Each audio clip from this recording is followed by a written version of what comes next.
Muy buenas, estimados colegas.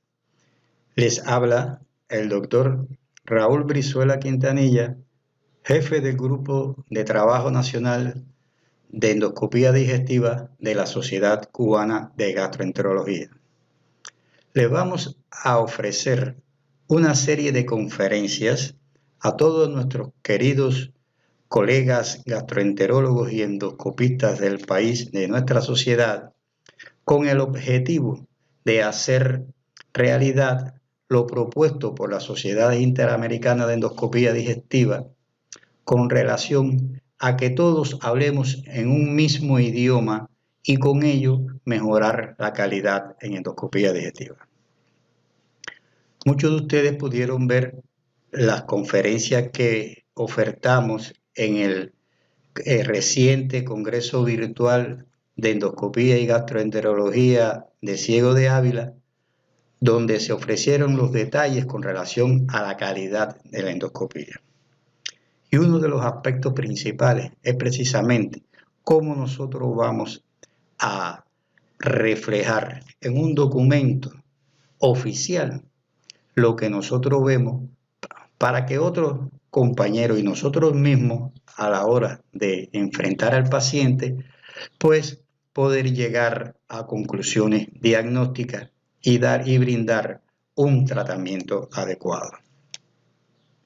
Esto está basado en el Minimal Standard Terminology hecha por la Sociedad Mundial de Endoscopía hace muchos años y que se refrendaron en un workshop en el año 2009, donde se ofrecieron cuáles eran las sistemáticas y las características que había de utilizarse en el lenguaje ante lo que nosotros veamos en las endoscopías. Y repasaremos cómo es la sistemática de exploración, o sea, la introducción del endoscopio, una vez realizada la anestesia, ya sea oral o endovenosa, pues debe de realizarse de forma despacio, debe de irse observando en la medida que se va penetrando, introducir el endoscopio haciendo paradas necesarias en la porción superior, en la porción inferior, visualizar adecuadamente la unión esófago-gástrico, el cuerpo gástrico, la curvatura menor, el antro, realizar retroversión para visualizar tanto la curvatura menor como el fundus gástrico y las primeras porciones del duodeno. Esta sistemática de exploración pues nos va a permitir obtener una panorama de cómo se encuentra el sistema digestivo superior. Junto a esto debemos, a pesar de las dificultades que tenemos, procurar tener una constancia gráfica mediante fotodocumentación de las distintas áreas exploradas,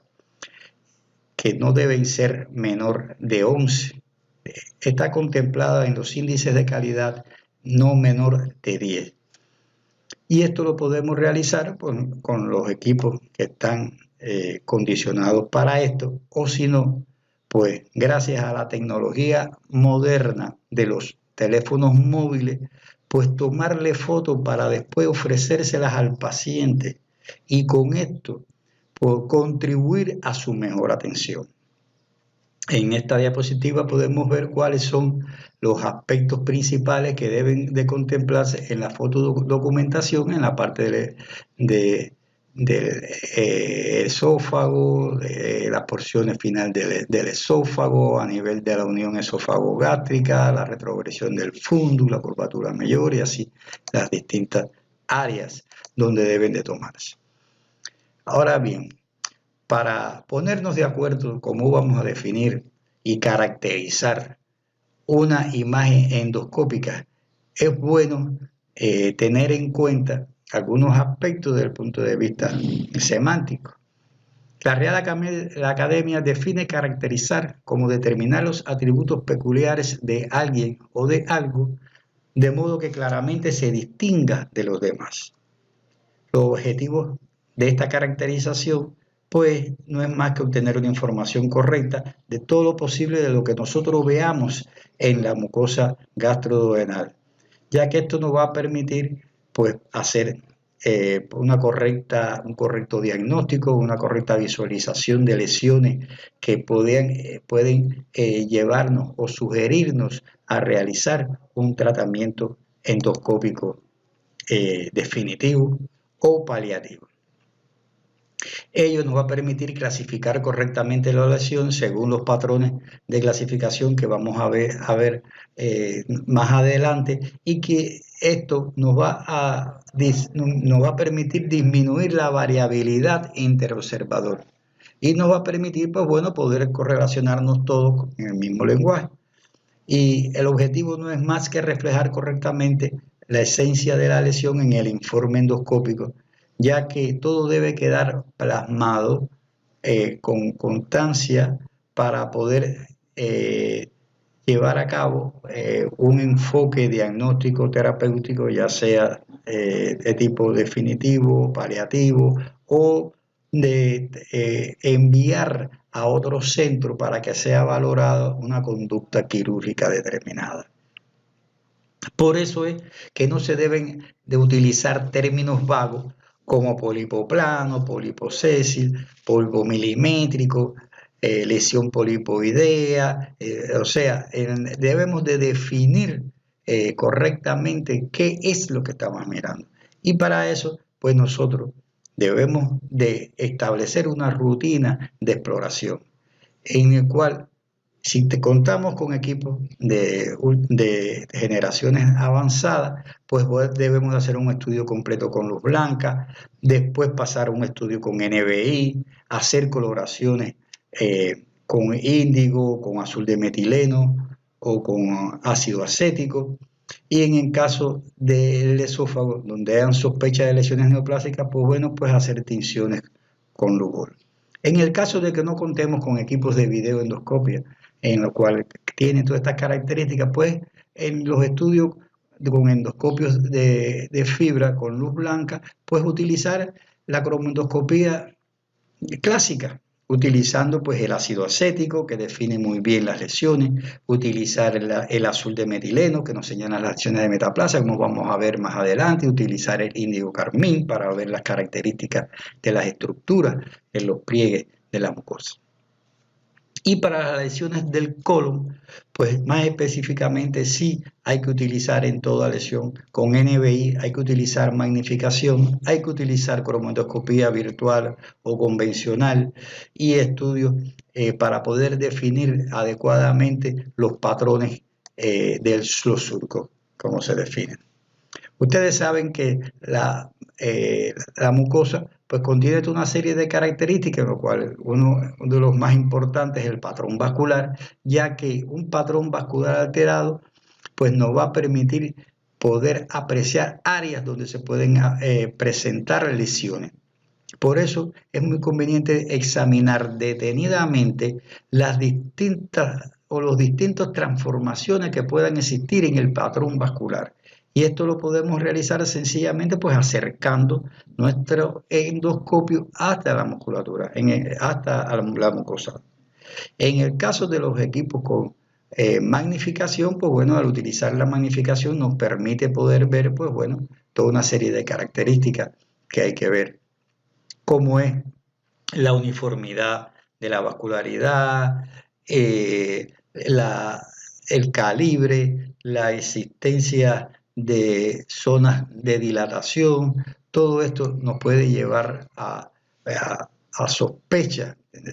Aquí le mostramos cómo se ve la mucosa gástrica normal del antro y del cuerpo utilizando NBI, donde podemos ver una línea regular con un patrón reticular, que hay ausencias de criptas abiertas,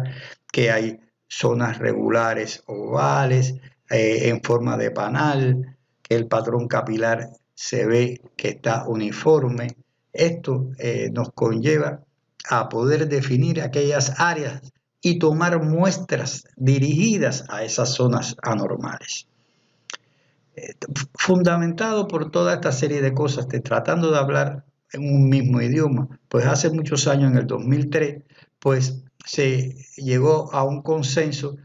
entre los grupos de endoscopía y surgió la clasificación de París, que los clasifica en 6 tipos. En la tipo 0, que son las lesiones polipoides superficiales de tipo planas, deprimidas y ulceradas. La tipo 1, que son los carcinomas polipoides, que generalmente son de base ancha. Los carcinomas, el tipo 2, que son los carcinomas ulcerados con márgenes delimitados y elevados. El tipo 3, carcinomas ulcerados infiltrados, y así hasta el tipo 4, ya los difusos, y los 5, los avanzados. Esto nos permitió, pues, poder llegar a conclusiones para poder dirigir una terapéutica adecuada, ya sea endoscópica o enviarla a los compañeros de cirugía.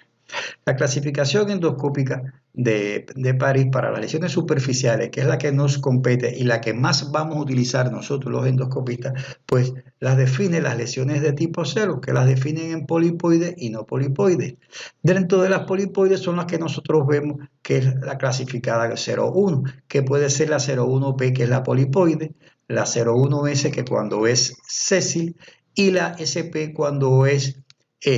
una lesión polipoidea pequeña de base ancha en la cual no se define adecuadamente su cuello. Dentro de las no polipoides pues están la levemente elevada, que es la 2A, la plana, que es la 2B, la levemente deprimida, que es la 0,26, y la excavada ulcerada, que es la 0,3, que de forma gráfica pues la podemos ver de este tipo, o sea, la protubida pediculada con su pedículo, la sésil, que forma parte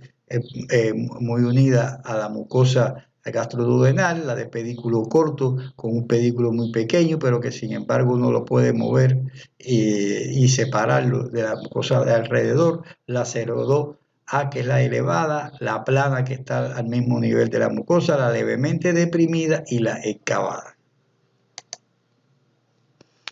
Ahora bien, aquí la tienen desde el punto de vista tipo gráfico, cómo pueden ver y los distintos subtipos que podemos encontrar al examen de endoscopía, y cómo al enumerarla, pues utilizamos pues la definición desde el punto de vista estructural y acompañada pues de su clasificación según París. Posteriormente a esto pues salen las clasificaciones. Se encontraron lesiones de crecimiento lateral que no se podían contemplar dentro de esta clasificación, y entonces surge la clasificación LST, llamada Lateral Spread Tumor, que es la clasificación de tumores de crecimiento lateral, y que las define en 2 tipos, en granulares y no granulares, y dentro de ellos pues en los subtipos de el granular homogéneo, el nodular mixto, y el no granular, que es el elevado y el pseudo deprimido, que generalmente estas lesiones pues nos indican su característica de tipo preneoplásica. Ahora bien, es indispensable que en todos los servicios de anatomía patológica del país, o todos aquellos que se dediquen a ver nuestras piezas, pues utilicen la clasificación de Viena para el diagnóstico de la neoplasia intraepitelial gastrointestinal, ya que de otra forma no podemos llegar a una correcta indicación de una terapéutica, ya sea endoscópica o quirúrgica. Y esta la divide en 5 categorías con sus subtipos, y es conveniente que cuando nosotros vayamos a establecer nuestro departamento de endoscopía, ponernos de acuerdo con los patólogos, llevarle esta clasificación y pedirle que nuestras piezas nos las clasifiquen, sobre todo en este tipo de lesiones, ya que ella nos va a indicar de forma fehaciente la conducta a seguir con el paciente. Esto es muy importante conocerlo, ya que en dependencia de las características de la histológica de la lesión, pues es el grado de infiltración que tiene la misma, y que por lo tanto nos va a poder indicar a quienes van para cirugía y quienes le hemos hecho una resección o una disección o una exéresis adecuada. Vamos a pasar a la definición del término de endoscopía que utilizamos normalmente. Normalmente pues se define como mucosa roja, eritematosa y mucosa congestiva hiperémica. Ahora bien, ¿cómo definimos esto? Bueno, pues la mucosa eritematosa se define como una mucosa con enrojecimiento focal o difuso y donde no existe otra modificación, que se diferencia de la mucosa congestiva, donde se adiciona, aparte de esta coloración roja o enrojecimiento local o difuso, pues un edema que le puede permitir en algunos momentos, pues al contacto con el endoscopio, de que sangre con facilidad. Las estenosis, pues no más que, como su nombre lo dice, son las estrecheces de todo el segmento digestivo, y la mucosa esclerosada se dirige específicamente a los cambios mucosos postinflamatorios o terapéuticos que producen obliteraciones ligeras de la mucosa. Y la cicatriz, pues bueno, son depresiones que vemos tras la curación de una lesión o de una úlcera o una cicatriz quirúrgica. Los pólipos, que son definidos como lesiones que protruyen hacia la luz, que pueden ser, como ya explicamos, sésiles, pediculadas y que pueden ser únicos o múltiples. Y el tumor o masa, pues es cualquier lesión de naturaleza neopláusica. O sea, nos debemos de describirla de esta forma, o sea, si es un tumor o una masa, ya que para el paciente pues es menos traumático y a la vez es más conveniente en este lenguaje desde el punto de vista ético. La definición de términos de endoscopía, por tanto, pues define como un pólipo hiperplástico, pues una proliferación balanceada de los constituyentes de la mucosa, definida del adenoma, de que es una proliferación compuesta únicamente por tejido glandular. Esto se puede ver cuando utilizamos la cromoendoscopía, ya sea virtual o convencional, que nos permite ver las características de la mucosa, donde podemos ver si existe edema, si existen erosiones, si hay dilataciones de las glándulas, si hay incrementación del muco, y ello pues nos permite poder asumir actitudes terapéuticas adecuadas. Otro de los términos que vemos con frecuencia pues son las angiectasias. Las angiectasias, que no son más que malformaciones vasculares que pueden ser congénitas adquiridas en la mucosa gastrointestinal, como por ejemplo podemos ver en las consecutivas a la radioterapia, sobre todo en las mucosas del recto, que forma un enrejado, una malla vascular que se define como actínica, ya sea ya en estómago o ya sea ya en el recto. Debemos de eliminar el término exulceración y utilizar erosión cuando la lesión es pequeña, superficial, menor de 5 centímetros, y la úlcera cuando es más grande, profunda y mayor de 5 milímetros. Esto lo podemos comprobar sencillamente al introducir la pinza de biopsia y acostarla al lado de la lesión, y todo aquello que sobrepase el ancho de la pinza pues tienen 5 milímetros, y los que sean menores pues son menores de 5 milímetros. Es un término neumotécnico que tenemos para poder medir las características, ya que la erosión generalmente no traspasa las musculares. Otro de los términos que utilizamos es con relación a son los pliegues, y tenemos hiperplasia de pliegue, cuando esto puede ser visible fácilmente y que no se aplanan a la insuflación. Y la atrofia de pliegue, pues donde hay una ausencia del mismo, donde al insuflar pues hay una pérdida de todos los pliegues, la mucosa se encuentra pálida, de un rosado muy pálido y deslustrada, permitiendo ver el patrón vascular. Ya la friabilidad pues